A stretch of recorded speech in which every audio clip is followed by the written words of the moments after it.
Hello everybody, my name is Anjasta Balakrishnan. I'm a legal intern of Lexis and Company, and today I'm going to talk about fundamental rights.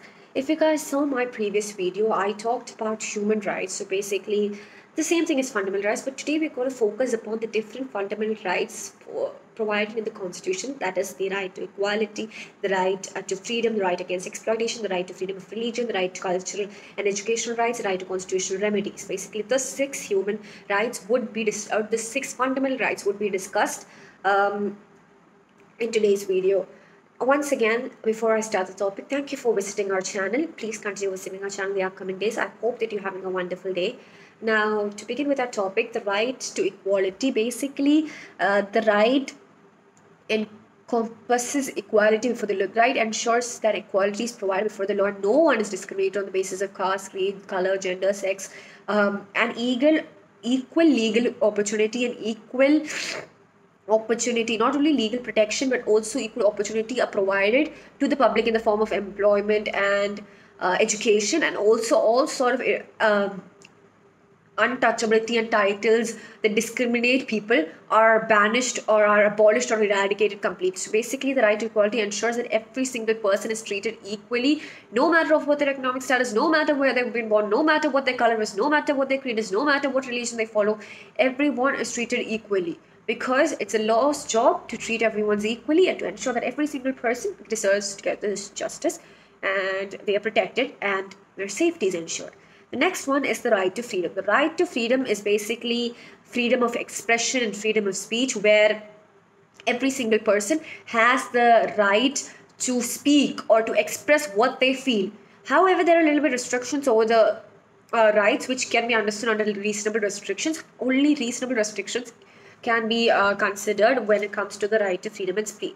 Right to freedom also includes the right to freedom of movement, where you can go to anywhere in the country, you can reside anywhere, but choose a particular career of your own choice, but have the freedom to live the way you want, have the freedom to buy, sell, hold any property. Do basically you have the freedom to do whatever you want under right to freedom. However, the actions must be legal and it must not be against the constitution or against legislations provided. Then is the next one is the right against exploitation. The right against exploitation is a right that prohibits any sort of forced work. Basically, it tries to ensure that children under the age of 14 are not permitted to work in industries or mines or in any places that may be dangerous to their health or to their life.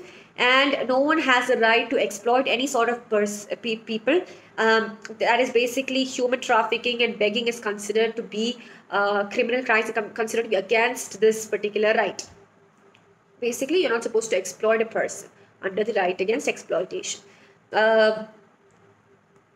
Cultural and educational rights. Cultural and educational rights is the rights of a child to have the education, because education is considered to be a child's primary right, one of their essential right, and everyone has the freedom to study and to pursue the education of their choice, and to have the knowledge and the ability and to be given the opportunity to study. So basically, right to education is to ensure that every single child has the right to education, while right to culture is that everyone has the right to follow a culture of their own choice and to follow whatever culture they like or whatever culture they have been taught or whatever culture they are studying.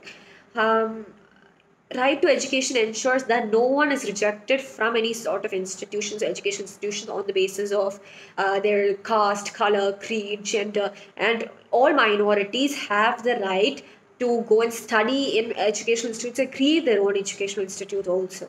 The next one is the right to freedom of religion. The right to freedom of religion is basically the right of every citizen to follow their own religion and to have complete freedom of conscience, and to embrace or practice or promote whichever faith or religion that they believe in or they want to follow.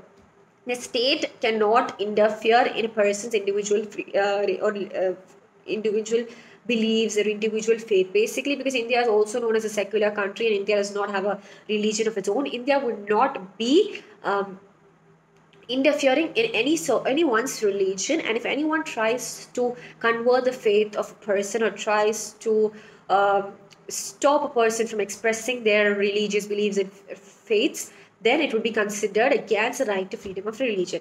The last one is the right to constitutional remedies. Right to constitutional remedies is basically one of the most important rights that every citizen have, because this is the one right that can help in protecting all the other rights that I mentioned above. All the other rights can be protected by this single right, the right to constitutional remedy, because with this right, every citizen has the right to approach the court and ensure that justice is provided in cases of when their fundamental rights are violated.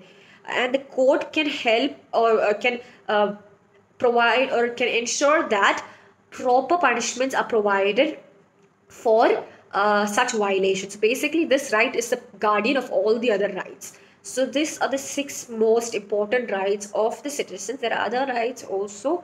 However, these are the six most important rights that must be understood. And fundamental rights are considered to be quite important. Human rights and fundamental rights is something that we might all know, we might have all heard about, but then it's quite important to understand every single one of them, because you have to know if it's violated. If you do not know that the violation of your rights are happening, then you cannot fight against injustice. It's important to know when your rights are being violated. It's important to take action against the violation, because violation of fundamental rights is something that's quite common these days. And until and unless you know there's violation happening, you cannot react against it. So I hope that you can understand the different kinds of fundamental rights.